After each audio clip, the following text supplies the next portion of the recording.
Chloe, and then she'll share with us her heart. So bow your head with me. Dear Lord, I pray for Chloe right now as she's about to share, Lord.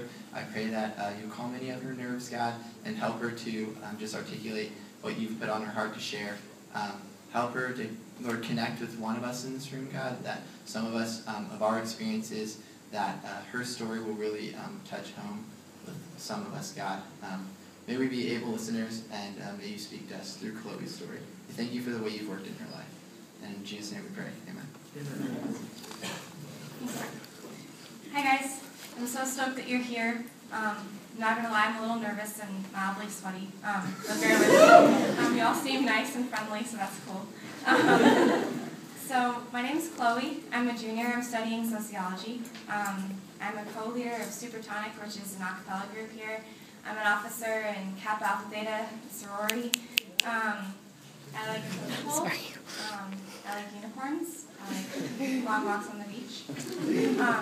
I was a Christian pretty much my whole life. I mean, I was raised in a Christian home, but I didn't really have a moment where I was like, aha, that faith is mine, until I was like 14. But that's a story for another time, but just to give you a little background. And then since I was 14, it wasn't all cake, you know. Things kind of were up and down for a while. So it's been a constant journey ever since. But I'm mainly going to talk about my time since coming to college. I'm really messed up, too. I'm way too hard on myself. I have a lot of pride. I place way too much stake in what people think of me. I'm judgmental. I'm insecure. I have a lot of health problems. I'm petty. I procrastinate. I make promises I can't keep. I don't go to the gym when I probably should. Freshman year, I came to Santa Clara knowing that I wanted to find some sort of faith-based community, because those kinds of people had generally treated me well in the past, and sermons I heard at church back home made sense.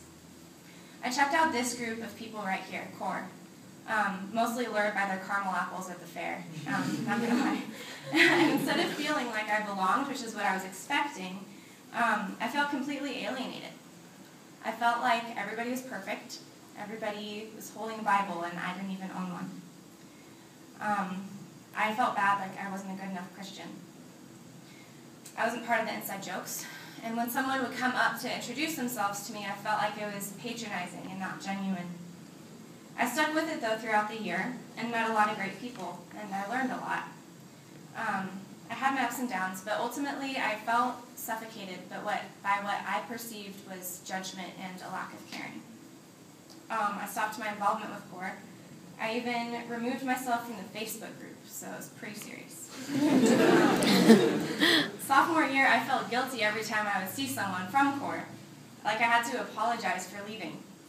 Friends I had made still invited me to come to nightlife every week, told me about what was going on.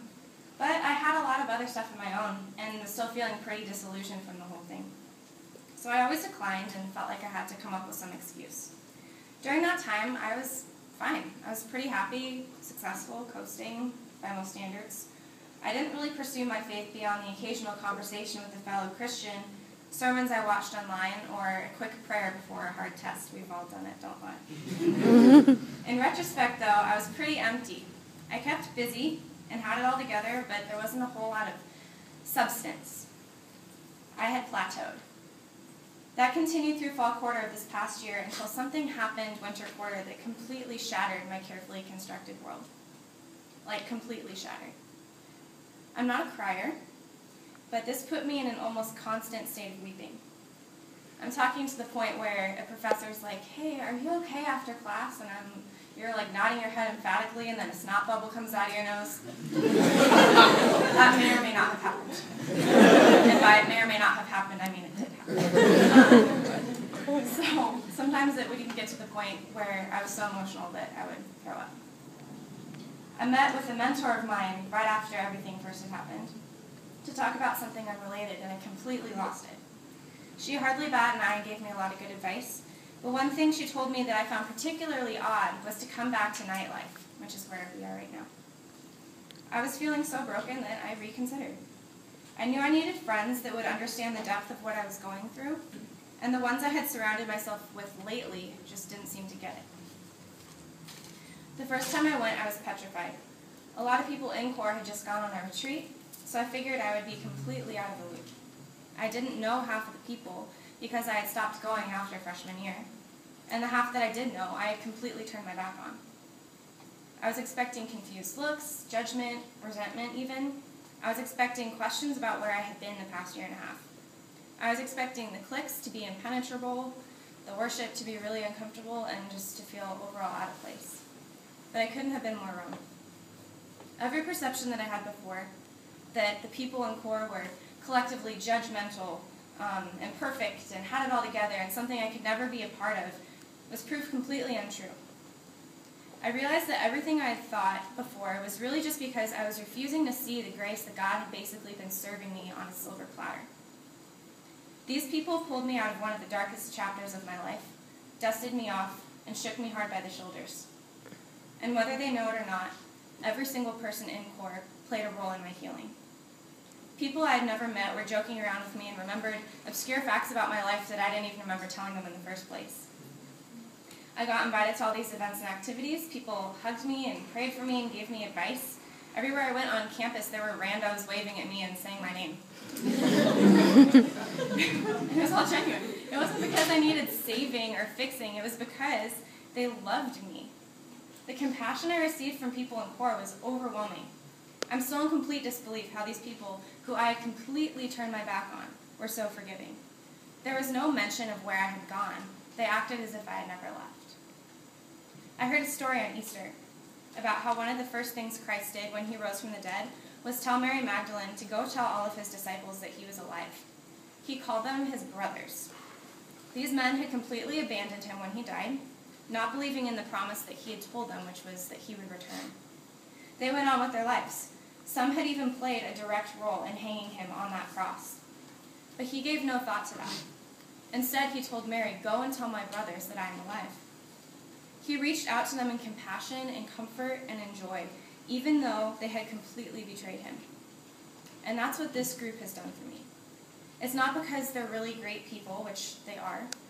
It's because Jesus Christ, the man that was tortured and killed so that we could be forgiven for all the crap that we do every day, rose from the grave and now lives in their hearts. There literally is no other common denominator because this is probably the most random, bizarre group of people I've ever encountered. But their love for me is God's love for me. And my love for all of you is God's love for all of you. So the moral of the story is that my life wasn't magically fixed. I still do really stupid stuff daily, and the world still really sucks sometimes. But my life was completely turned around, and now I have people to help me when I fall. The sociologist in me sees that the more a person strives to be like Jesus, the more joyful they are. And that is a causal relationship. So, whatever brings you here tonight, whether you wanted some free food, a friend dragged you here, you come here every Tuesday, or you just have some curiosity and doubt regarding God, I want to challenge you. I want to challenge you to challenge God. He's a big guy and he can handle it. I want you to challenge yourself. I want you to bring those walls down and soften your heart to the possibility that you could be part of something huge, something amazing and joyful and important and adventurous. So if the place you're at today leaves you broken, hurt, and betrayed for some reason, what have you got to lose? If you're really confused or doubting something or lost, what have you got to lose? If you're just curious, what have you got to lose? And if your life is going great and you're completely satisfied, what have you got to lose? Ask God to show up in your life, wherever you're at, and you won't regret it. Thank you.